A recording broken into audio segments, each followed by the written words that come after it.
Shalom Yud, shalom teman-teman semuanya. Shalom semuanya, senang banget bisa ngelihat kalian semua di tempat ini. Nah, buat teman-teman yang berkenan nih, boleh dong dinyalain kameranya, dinyalain camnya.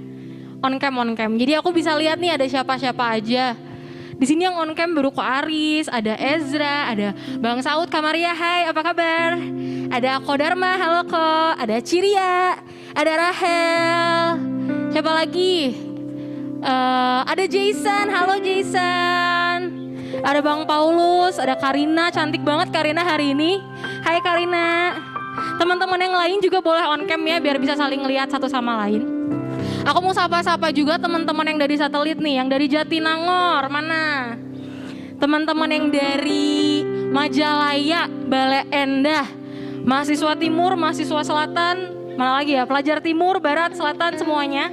Hai semuanya, apa kabarnya? Aku berharap setiap kita dalam keadaan yang penuh ya, dalam keadaan yang fulfilled, content sama Tuhan.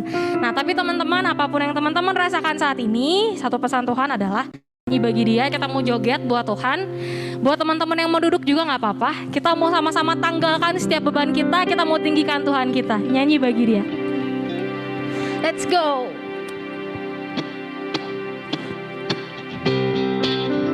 Ya teman-teman, kita mau sama-sama bersuka cita sebab Allah di pihak kita teman-teman.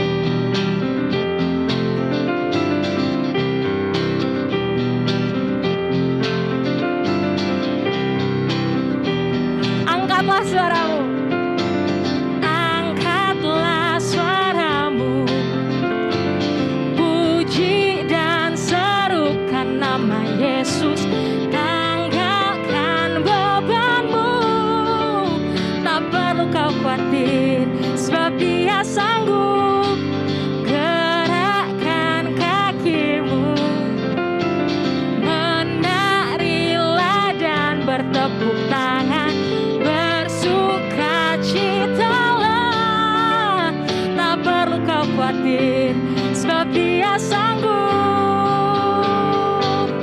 Sekarang janjikan kebesarannya. Dia kuat dan penuh kuasa.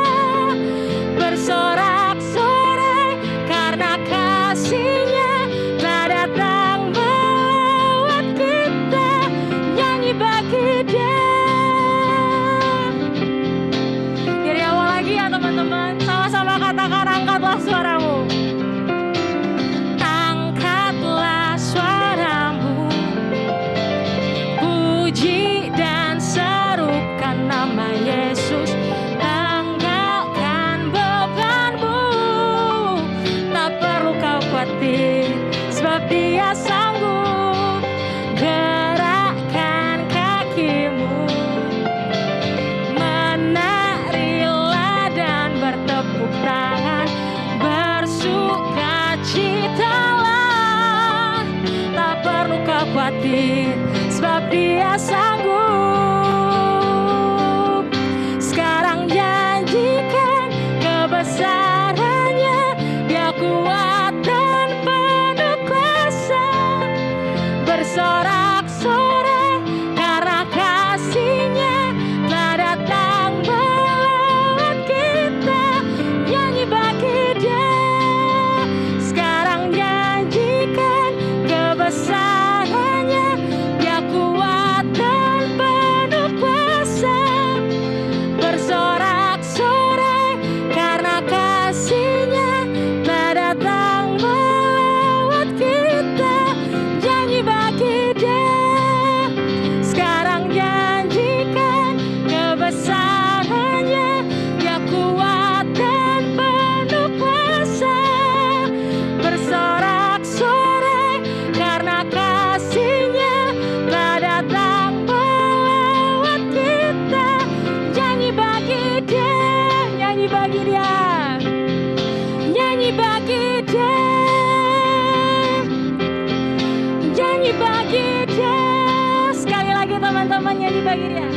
Nyanyi bagi Dia. Berikan sorak-sorai bagi Allah kita.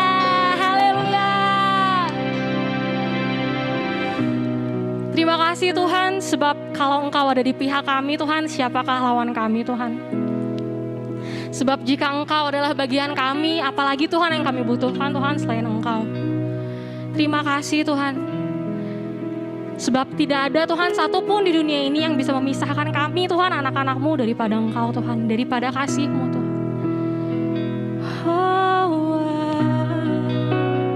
Mari anak-anak muda kita mau sama-sama sembah Dia. Tiada yang dapat pisahkan ku dari terangnya kasih-Mu. Kau hadirkan ketenangan yang tak bisa dunia berikan. Kini Kau pegang hidupku dan Kau hapus kesalahanku. Berharganya pengorbanan yang memberikan keselamatan. Kau hadir di setiap langkahku. Ku aman di dalam hadirat-Mu. Kau buktikan Engkau setia.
musim hidup kami, dan Kau setia.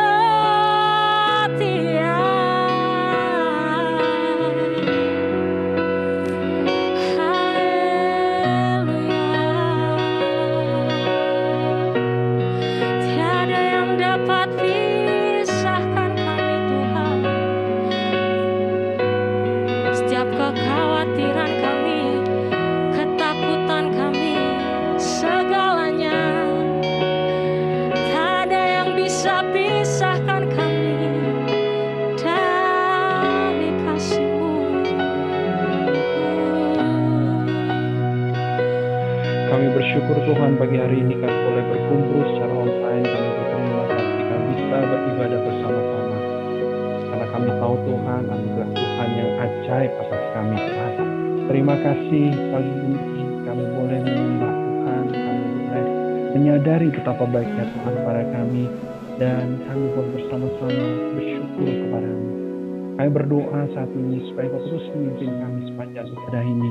Supaya benar hidup kami boleh semakin diubahkan dan kami boleh menyenangkan hati Tuhan.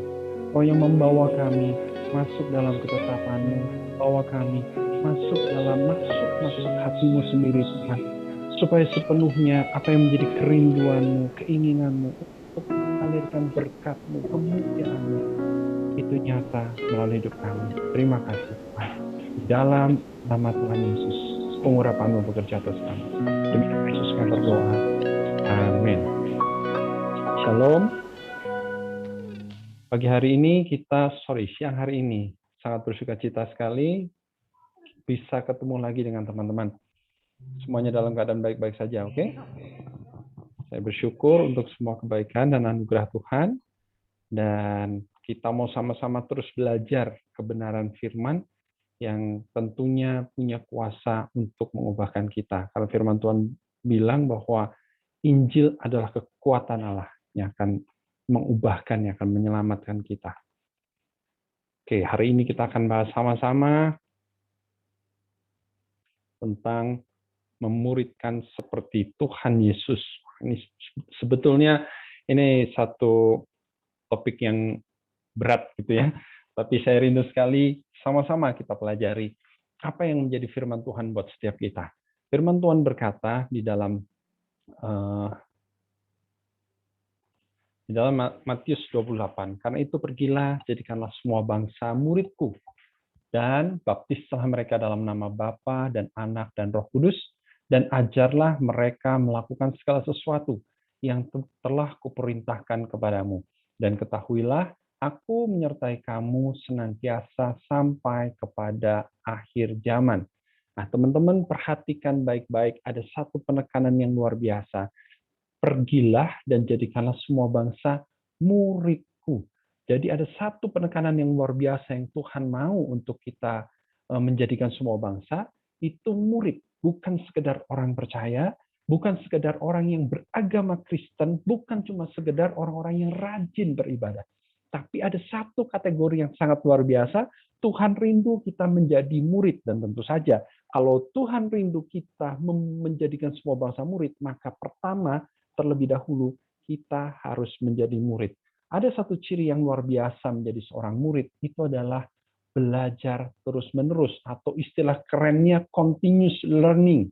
Dan hal ini pun sebenarnya disadari bukan hanya oleh orang-orang percaya, orang dunia pun sadar bahwa mereka butuh sekali yang namanya continuous learning. Dan kalau kita menjadi murid, maka penekanan penting buat kita adalah kita harus jadi orang yang mau terus-menerus belajar. Spiritnya adalah spirit pembelajar.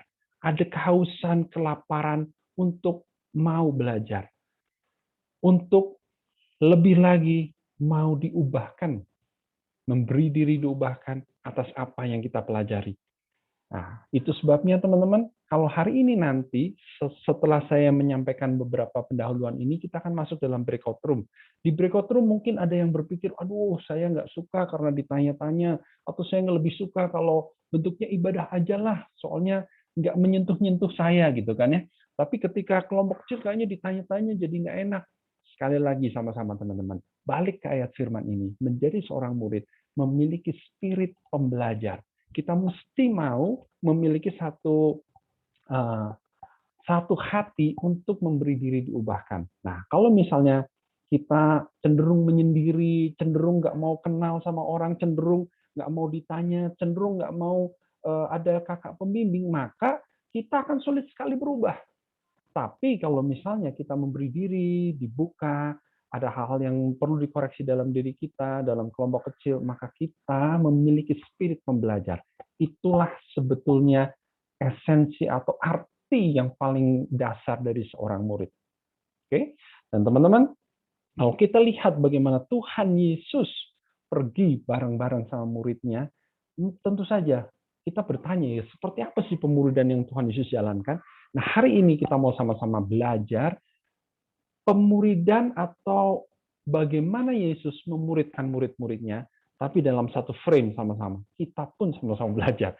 Karena saya sadar sepenuhnya, menjadi seorang men-share firman itu bukan mau menunjukkan bahwa saya ini sempurna dan saya ini superior lebih daripada yang lain. Enggak.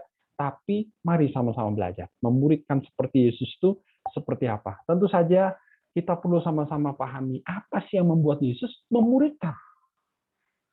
Kenapa dia nggak datang, bereskan semuanya, selesai. Tapi Tuhan ternyata hadir di muka bumi karena tentunya terlebih dahulu dia bersekutu dengan Bapa surga, dan persekutuan dengan Bapa di surga itu membuat dia menangkap hatinya Bapa yang tidak menghendaki seorang pun dari kita hilang, tidak menghendaki seorang manusia pun hilang. Dan firman Tuhan juga menyebutkan Bapa menghendaki supaya jangan ada yang binasa, melainkan semua orang berbalik dan bertobat. Nah, kondisi itulah yang menjadi kerinduan hati Bapa, dan percaya sekali inilah yang menyebabkan Tuhan Yesus mau datang ke muka bumi dan mengerjakan keselamatan itu. Tapi tentu saja, keselamatan yang Tuhan Yesus kerjakan di muka bumi akan sangat terbatas kalau hanya terjadi di waktu itu saja. Karena butuh manusia mempercayainya. Sedangkan manusia itu sangat banyak sekali. Pada saat Tuhan Yesus datang ke muka bumi, dia terbatas oleh tempat.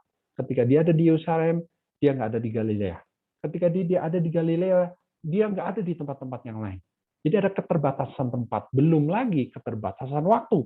Ada generasi demi generasi yang datang. Itu sebabnya Tuhan mau karya keselamatan itu dilipat gandakan melalui yang disebut pemuridan.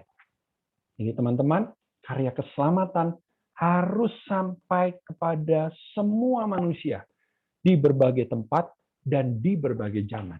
Itu sebabnya ini adalah sebuah pekerjaan besar yang Tuhan mau kerjakan di tengah-tengah kita. Tuhan Yesus memuridkan supaya terjadi pelipat gandaan. Dan Tuhan Yesus ingin kita pun memuridkan supaya terjadi juga pelipat gandaan. Itu sebabnya kita perlu meneladani dia. Apa yang dikerjakannya, kita kerjakan juga hari ini. Itu sebabnya teman-teman, kalau kita terlibat dalam pemuridan, itu adalah sebuah kehormatan. Itu adalah sebuah kehormatan. Jadi teman-teman, kalau kalian hari ini terlibat dalam pemuridan, itu adalah sebuah kehormatan. Yang artinya membuat kita mestinya menjadi bangga karena kita ada di situ. Jadi jangan pernah anggap enteng yang namanya pemuridan ini. Ini adalah sebuah kebanggaan karena kita diberi satu kesempatan untuk bisa ada di situ. Dan selalu Tuhan memanggil anak muda untuk pekerjaan besar yang seperti ini. Tuhan nggak hanya memanggil orang-orang tua, tapi justru Tuhan tahu ada kekuatan yang luar biasa dari teman-teman. Kalian anak muda punya kekuatan luar biasa untuk terjadinya pelipat gandaan ini. Supaya betul karya keselamatan itu sampai kepada semua bangsa. Jadi seperti apa Tuhan Yesus muridkan? Yang pertama, Yesus tinggal bersama dengan muridnya. Tentu saja, ini nggak mudah. Kemarin waktu share dengan Ko Andri, ya memang ini yang mungkin sulit sekali untuk dikerjakan pada hari ini. Tinggal bersama. Tapi setidaknya ada satu nilai yang luar biasa yang saya percaya sekali ini juga menjadi kerinduan Tuhan. Kalau tinggal bersama itu sulit, Tuhan mau di dalam sebuah pemuridan ada nilai kekeluargaan. Menjadikan anak-anak PA menjadi keluarga kita. Jadi anak-anak PA terlibat masuk dalam keluarga daripada pembimbingnya. Jadi ada kedekatan. Karena ketika tinggal bersama, itu kelihatan semuanya. Benar nggak teman-teman? Bangun tidur kelihatan, lagi lapar kelihatan. Kata Bang Joshua tuh kalau lapar rese nggak sih? Bikin masalah nggak gitu? Karena saya punya adik termasuk yang jenis begini. Dia menuruni gen dari mamanya. Mama saya, adik saya, kalau lapar emosi. Jadi yang bawaannya tuh kesel, marah, ngomel gitu.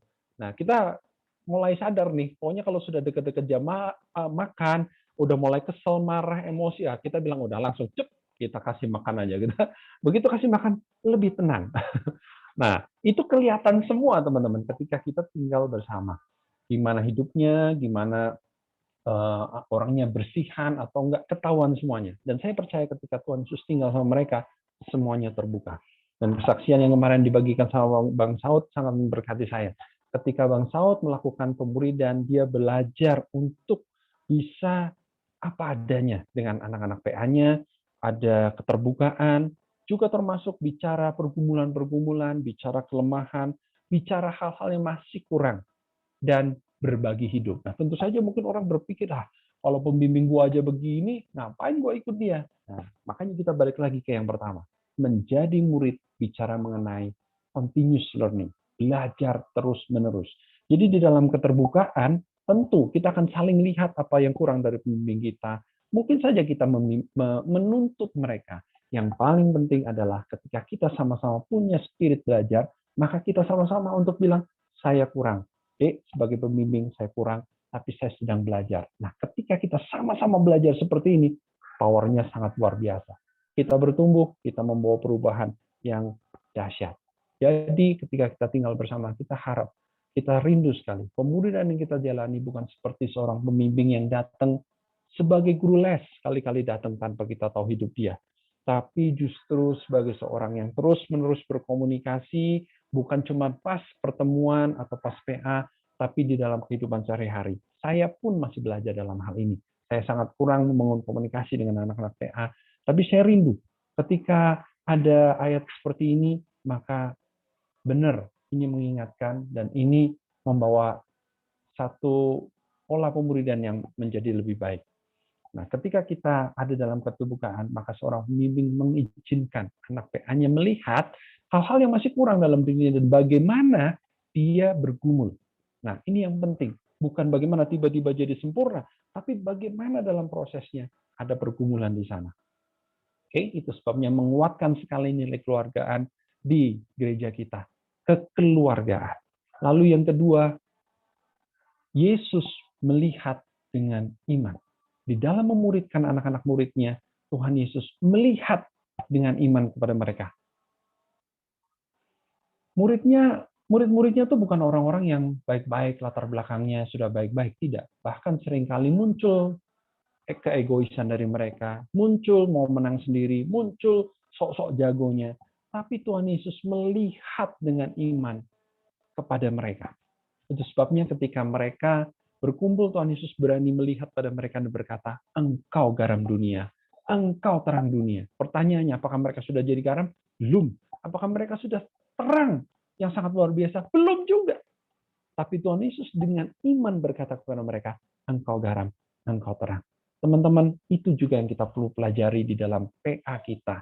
Kita mungkin di dalam kelompok PA ini, terutama pembimbing, melihat pada anak-anak PA yang macam-macam, yang lucu-lucu, yang mungkin juga rese juga ada.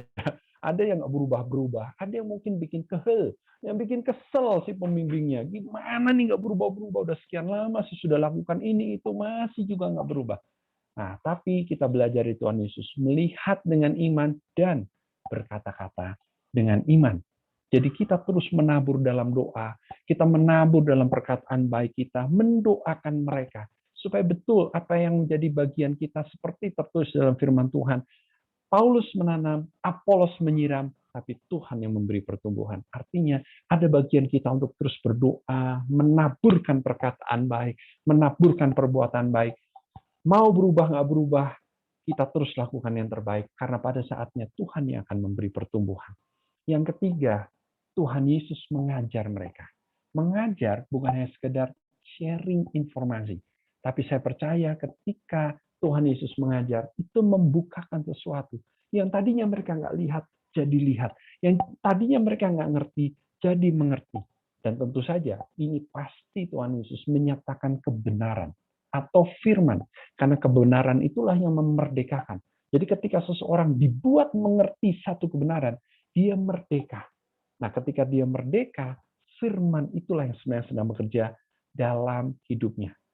Nah, kalau kita bicara mengenai firman, maka firman Tuhan bilang, segala tulisan yang diilhamkan Allah, yaitu firman Allah, memang bermanfaat untuk mengajar. Yang mengajar itu tadi, yang nggak mengerti jadi mengerti, yang nggak tahu jadi tahu. Lalu yang kedua, menyatakan kesalahan. Lalu untuk memperbaiki kelakuan dan untuk mendidik orang dalam kebenaran. Jadi lihat baik-baik, firman Allah atau ketika proses pembimbingan itu terjadi, ada firman Allah yang dibahas, maka firman itu bermanfaat sekali mengajar kepada kita, lalu bermanfaat menyatakan kesalahan kita, dan memperbaiki kelakuan dan mendidik kita dalam kebenaran. Nah, teman-teman, ada bagian berikutnya yang Tuhan Yesus lakukan terkait dengan ayat ini, yaitu Tuhan Yesus menegur. Ada satu kejadian di mana Petrus bilang, aduh Tuhan, janganlah naik ke kayu salib. Kalau mati nanti gimana kita gitu kan ya, kurang lebih. Tapi Tuhan Yesus menegur, hai iblis. Wah, bayangin kalau pembimbing saudara bilang kepada saudara, hai iblis, kamu datang terlambat. Hai iblis, kamu ngomongnya nggak jelas gitu misalnya ya. Tapi ini luar biasa sekali. Murid-murid dihardik begitu, dalam hal ini Petrus dihardik begitu, tapi dia tetap ikut. Jadi ada bagian menegur. Tapi kita harus pelajari sama-sama teman-teman. Menegur atau menyatakan kesalahan itu harus disertai sebuah hubungan yang kuat. Jadi di dalam pemuridan kita perlu sama-sama belajar. Ada hubungan yang dibangun, kekeluargaan yang tadi kuat, tapi juga nggak berhenti sampai di situ. Jangan sampai kita terjebak pada nggak enakan, nggak pernah menyatakan kesalahan. Yang penting harmonis, yang penting baik-baik saja. Nggak seperti itu. Tapi kita mau hidup kita semakin baik ketika juga ada bagian yang namanya menyatakan kesalahan. Jadi ada rangkulan kasih yang selalu bersama-sama dengan menyatakan kesalahan atau teguran-teguran. Jadi Tuhan Yesus menegur dan berikutnya Tuhan Yesus melibatkan murid-murid di dalam pelayanan. Nah, ketika Tuhan Yesus memberi makan 5.000 orang, tentu murid-murid ada di sana. Nah, penting sekali kita juga belajar sama-sama teman-teman, seorang pembimbing bisa melibatkan anak-anaknya di dalam pelayanan yang dikerjakan. Demikian juga firman Tuhan bilang, bagaimana Tuhan Yesus mengutus murid itu berdua-dua mendahului setiap kota dan tempat yang hendak dikunjunginya. Dan mereka melakukan pelayanan itu, dan akhirnya mereka bersama-sama dengan Tuhan Yesus. Dan kita mau belajar sama-sama, para pembimbing rohani. Mari sama-sama kita belajar untuk melibatkan adik-adik kita, memberdayakan mereka, dan mengakui bahwa ada saling membutuhkan. Pembimbing membutuhkan anak PA membutuhkan pembimbing, dan kita nggak cuma sekedar melakukan aktivitas pemuridan sebagai mengisi waktu luang. Tapi rindu sekali, ini boleh disertai dengan sebuah kesadaran, kerinduan, oh ada sesuatu yang besar. Jadi, teman-teman, apa yang harus kita lakukan? Apa yang harus kita lakukan ke depan? Yang pertama, sadari bahwa ada anugerah besar di dalam pemuridan. Dan adalah sebuah kehormatan kalau kita terlibat di dalamnya. Adalah sebuah kebanggaan kalau kita bisa terlibat di dalam pemuridan. Mari sama-sama kita bangkitkan kembali kebanggaan itu. Dan yang berikutnya, memiliki satu kerinduan untuk bisa terlibat dalam pemuridan. Menjadi seorang murid, menjadi seorang yang diajar. Dan pada waktunya nanti memberi diri untuk kita bisa memuridkan. Saya mendorong untuk teman-teman yang sudah dimuridkan sekian waktu, segera memiliki kerinduan untuk menjadi seorang pemurid. Karena ketika engkau memuridkan, engkau sedang menerima kehormatan besar daripada Tuhan, mengerjakan sebuah agenda yang dikerjakan dari zaman ke zaman, dan itu adalah pekerjaan yang dahsyat dan luar biasa. Baik teman-teman, kita akan ambil waktu untuk perjamuan kudus. Diingatkan kembali kalau kalian sudah mengundang Yesus sebagai Tuhan dan Juru Selamat secara pribadi dalam hidupmu, dan sudah dibaptis air, boleh kita bergabung sama-sama dalam perjamuan kudus di siang hari ini. Silahkan disiapkan roti dan anggur. Firman Tuhan saya bacakan dari 1 Korintus 11 mulai ayat yang 23. Sebab apa yang telah kuteruskan kepadamu telah aku terima dari Tuhan, yaitu bahwa Tuhan Yesus pada malam waktu ia diserahkan mengambil roti. Dan sesudah itu ia mengucap syukur atasnya, ia memecah-mecahkannya dan berkata, inilah tubuhku yang diserahkan bagi kamu. Perbuatlah ini menjadi peringatan akan aku. Ketika kita makan roti yang adalah tubuh Yesus, maka kita sedang berkata bahwa kita bersatu dengan tubuhnya Yesus.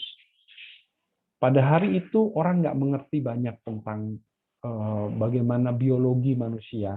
Tapi yang satu yang mereka tahu, ketika kita makan sesuatu, maka itu masuk dalam tubuh kita dan itu menjadi satu. Dan ketika Tuhan Yesus bilang, ini adalah tubuhku, roti ini adalah tubuhku, Tuhan Yesus menunjukkan pada kita kerinduannya supaya dia masuk dalam kehidupan kita dan mengambil alih seluruh hidup kita.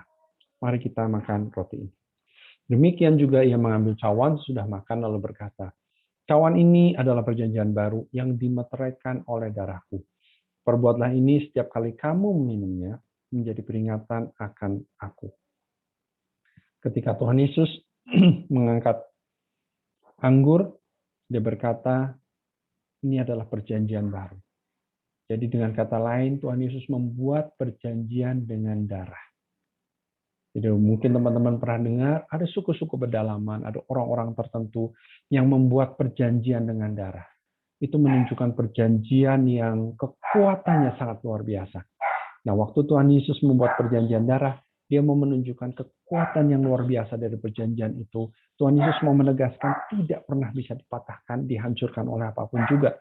Tuhan Yesus menunjukkan komitmennya ketika dia mencurahkan darahnya bagi setiap kita. Mari kita minum anggur. Percayai ada satu kuasa yang sangat luar biasa dari ketika kita melakukan perjamuan kudus. Firman Tuhan berkata, sebab setiap kali kamu makan roti ini dan minum cawan ini, kamu memberitakan kematian Tuhan sampai Ia datang.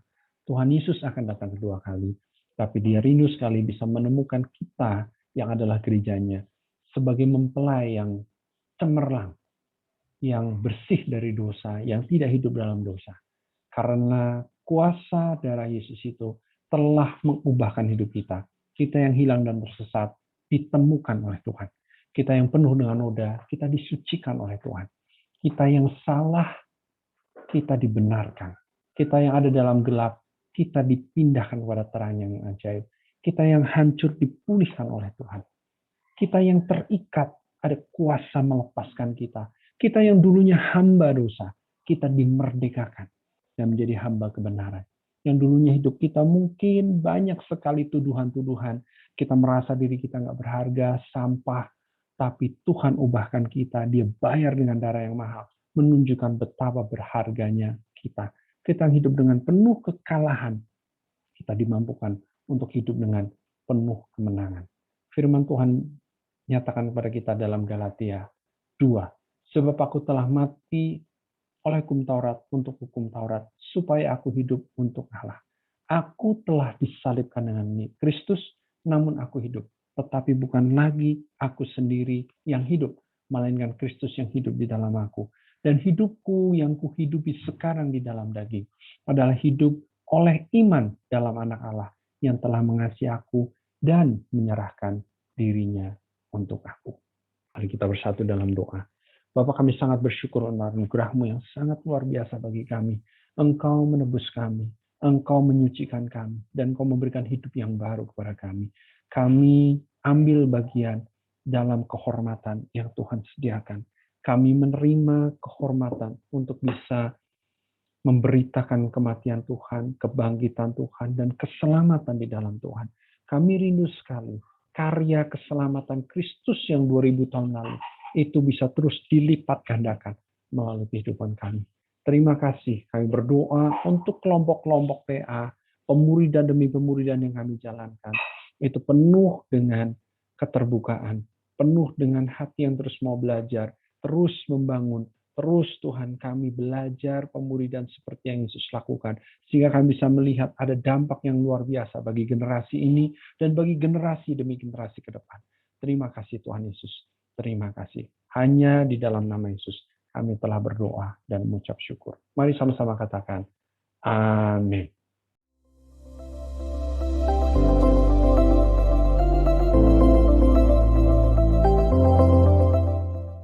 Dr. Ahmad Purwata, SPKJ. Ya kadang ada diare ya di situ, gak enak badan. Ya kadang-kadang ya terutama strain yang terakhir ini tidak begitu jelas ya. Kadang-kadang ada yang jelas banget gejala ke arah COVID-nya, batuk, demam, pileknya ya. Pesan yang pertama yaitu terapkan protokol kesehatan ya, pakai masker kemana-mana, sering cuci tangan ya, jaga jarak ya, hindari kerumunan dan usahakan tidak bepergian kecuali sangat perlu ya. Demikian mungkin itu saja pesan saya untuk jemaat Tuhan. Semoga Tuhan menolong kita untuk kita lepas dari kesulitan ini dan semoga kita semua sehat semua. Tuhan Yesus memberkati. Amin.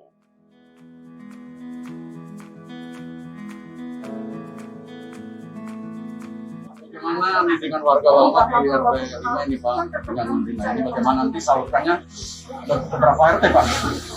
Ini sumbangan dari paguyuban gereja ini akan kami salurkan kepada 6 RT ya, yang memang kebetulan di RT 3 yang sangat terdampak secara ekonomi jauh lebih banyak karena ini kan daerah kompleks ya.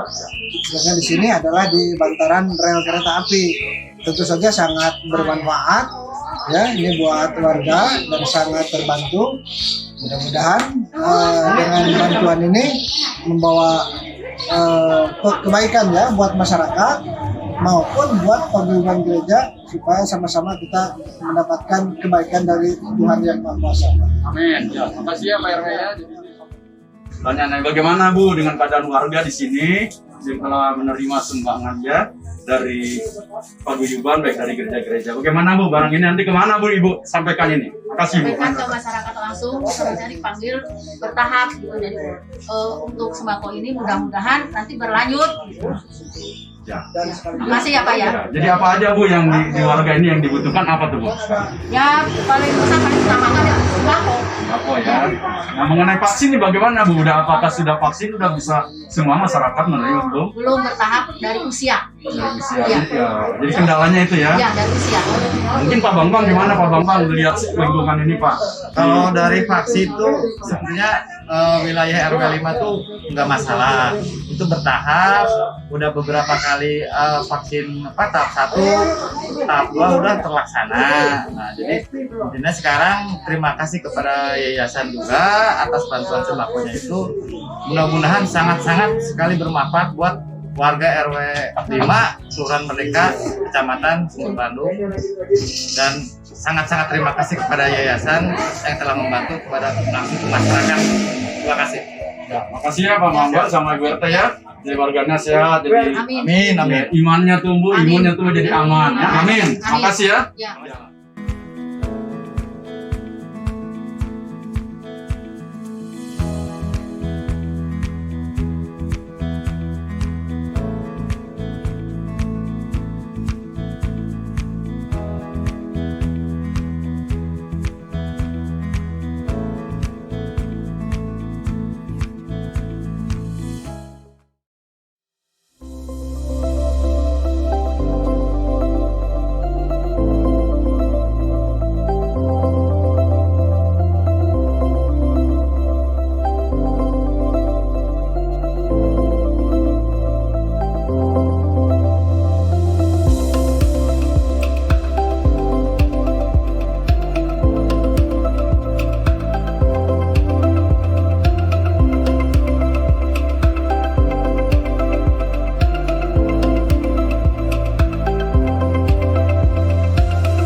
Baik, kita akan tutup ibadah kita pada siang hari ini. Mari kita arahkan hati kita kepada Tuhan. Bapa di surga, terima kasih untuk anugerah-Mu. Kami bersyukur untuk firman yang sudah kami dengar dan kesempatan kami boleh berdiskusi, Tuhan. Terima kasih juga kesempatan kami menaikkan pujian penyembahan kepada Tuhan. Kami berdoa saat ini mau terus menyadari Tuhan bahwa Engkau terlebih rindu pemuridan yang kami jalani ini membawa satu manfaat yang luar biasa bagi diri kami terlebih dahulu, Tuhan. Sebelum kami terus mengerjakannya dengan sukacita dan kami bisa melihat apa yang Tuhan mau untuk kami kerjakan ke depan. Terima kasih. Demikianlah firman Tuhan. Tuhan memberkati engkau dan melindungi engkau. Tuhan menyindari engkau dengan wajahnya dan memberi engkau kasih karunia. Tuhan menghadapkan wajahnya kepadamu dan memberi engkau damai sejahtera. Biar kasih karunia, rahmat, dan damai sejahtera dari Allah Bapa dan dari Kristus Yesus Tuhan kita dan dalam persekutuan dengan Roh Kudus menyertai setiap saudara dari sekarang sampai selama-lamanya. Terimalah berkat Tuhan, jadilah saksi dimanapun kau berada, dan kerjakan apa yang menjadi kerinduan hati Tuhan. Kerjakan pemuridan dengan satu cara pandang yang baru. Mengerjakan pemuridan seperti Yesus mengerjakannya. Ada keterbukaan, ada kekeluargaan, ada saling menegur, mengajar kebenaran, dan biar kemuliaan Tuhan semakin nyata bagi generasi ini. Terima kasih Tuhan Yesus, kami mengucap syukur untuk kebaikan-Mu, kami menerima berkat-Mu, di dalam nama Tuhan Yesus kami telah berdoa dan mengucap syukur. Mari semua katakan sama-sama, amin. Tuhan Yesus memberkati.